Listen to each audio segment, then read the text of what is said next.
اللہ تبارک و تعالی عطا کرتا ہے تو اسے اللہ کی عطا ہی سمجھنا چاہیے۔ کچھ لوگوں کے پاس علم ہوتا ہے پر علم نافع نہیں ہوتا، وہ ٹامک ٹونیاں مارتے رہتے ہیں ساری زندگی۔ علم کو اللہ کی عطا سمجھیں، اپنی عقل پر اپنے شعور پر زیادہ بھروسہ نہ سمجھیں، نظر اللہ پہ رکھیں۔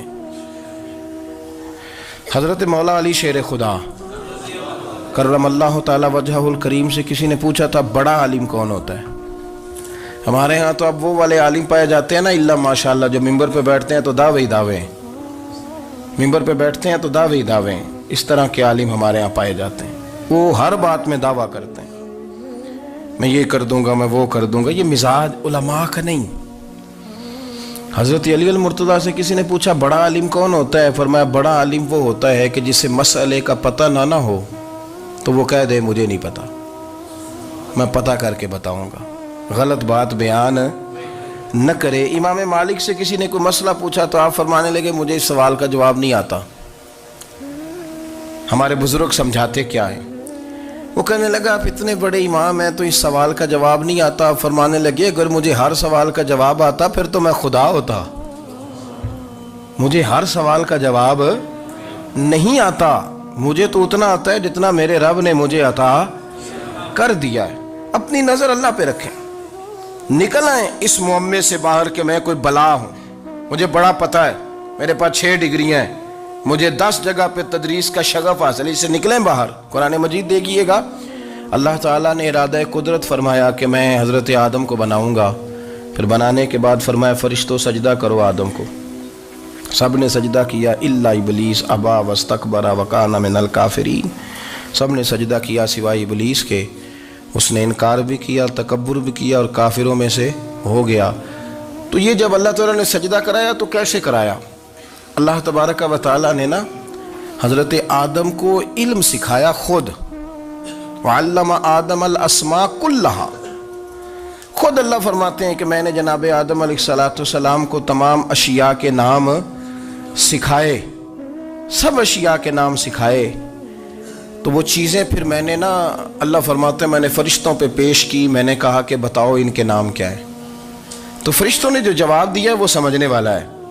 اللہ نے چونکہ خود علم سکھایا تھا حضرت آدم کو، جناب آدم سکھایا تھا لیکن فرشتوں کو نہیں سکھایا تھا، تو اللہ کریم نے فرمایا فرشتوں اب یہ بتاؤ ان چیزوں کے نام کیا ہیں؟ تو فرشتے کیا کہتے ہیں؟ فرشتے عرض کرتے ہیں قالوا سبحانک لا علم لنا۔ آپ کبھی یقین کریں اس چیز کی لذت لیں تو مزہ آ جائے۔ کہا قالوا سبحانک، کہنے لگے تو پاک ہے، قالوا سبحانک، کہنے لگے تو بھئی آدم علیہ السلام کو نام سکھا لیے، پھر فرشتوں کے سامنے وہ چیزیں پیش کر کے کہا ان چیزوں کے نام بتاؤ، تو فرشتے کیا کہتے ہیں؟ کہتے ہیں قالوا سبحانک، تو پاک ہے، لا علم لنا، ہمارے پاس کوئی علم نہیں، الا ما علمتنا، ہمیں تو اتنا پتہ ہے جتنا تو نے ہمیں سکھا دیا ہے، ہمیں تو اتنا پتہ ہے جتنا تو نے ہمیں، لا علم لنا، ہمارے پاس کوئی علم نہیں ہے، اتنا ہی پتہ ہے جتنا تو نے ہمیں سکھا دیا ہے، اس سے زیادہ ہمارے پاس علم۔ اور یہ کیوں تو نے ہمیں جتنا سکھایا اتنا پتہ ہے؟ فرشتے یہ نہیں کہتے یا اللہ تو زیادہ سکھا، آدم کو دیا تو ہمیں بھی دے، یہ نہیں فرمایا، فرمایا انک انت العلیم الحکیم، اے اللہ تو علم والا بھی ہے اور حکمت والا بھی ہے، تجھے پتہ ہے کس کو کتنا دینا ہے، جتنا تو نے مناسب سمجھا جناب آدم کو دیا، اور جتنا تو نے بہتر سمجھا وہ تو نے ہمیں عطا فرمایا۔ تو اگر آپ کے پاس علم ہے، کہیں نالج ہے، تو اس کو اللہ کی عطا سمجھیں۔ ہمارے ہاں بہت سارے لوگ بن کے بیٹھ جاتے ہیں، میں اکثر کہتا ہوں کہ پھر وہ دعوے کرتے ہیں میرے علاقے والے جاہل ہیں، میرے شہر والے جاہل ہیں، میرے خاندان والے پڑھے نہیں۔ یہ آپ کا دعویٰ ہے، یہ آپ کو خراب کر دے گا۔ ہم نے بہت سارے ایسے لوگ دیکھے جو بہت بڑے عالم تھے، لیکن اللہ جب لینے پہ آیا تو عقل ہی لے گیا، شعور ہی چلا گیا، حافظے ختم ہو گئے۔ آپ دیکھتے ہیں بڑھاپے میں کچھ لوگ ایسے ہوتے ہیں کہ جن کو یہ بھی یاد نہیں رہتا کہ میرا نام کیا ہے، میں کہاں ہوں، مجھے کدھر جانا ہے۔ تو اس وقت سے اللہ کی پناہ مانگیں اور اپنی نظر اپنے رب کریم کی جانب رکھیں، اللہ کی جانب اپنی نظر کو مبذول رکھیں۔ دوسری بات، علم کے بعد ایک چیز آتی ہے جس کا نام ہے ہدایت، جس کا نام ہے تقوی، جس کا نام ہے پرہیزگاری، جس کا نام ہے عمل۔